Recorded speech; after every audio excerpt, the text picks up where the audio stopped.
ہم علم میں پیچھے ہیں، تو اس کا مطلب تو یہ ہے کہ حضور پاک صلی اللہ علیہ وسلم کے زمانے میں جو ہمارے پاس صرف قرآن پاک تھا، تب پوری دنیا کو فتح کیسے کیا گیا؟ تو کیا اسلام اس قدر کمزور ہو گیا؟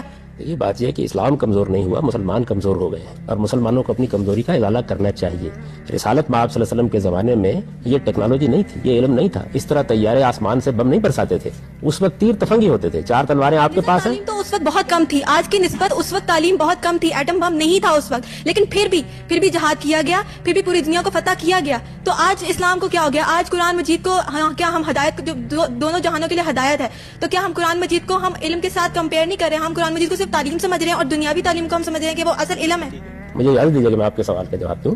دیکھیے، قرآن مجید نے جو علم ہمیں دیا ہے وہ آخرت میں کامیابی کے لیے جو چیزیں ضروری ہیں اس کا علم ہے۔ اس نے ہمیں ہتھیار بنانے نہیں سکھائے، اس نے ہمیں اقتصادی ترقی کے گر نہیں بتائے۔ قرآن مجید دونوں جہان کی فلاح بتاتا ہے اس مقصد کے لیے کہ آپ اپنے اخلاق کو پاکیزہ بنائیں۔ یہ قرآن کا موضوع ہے۔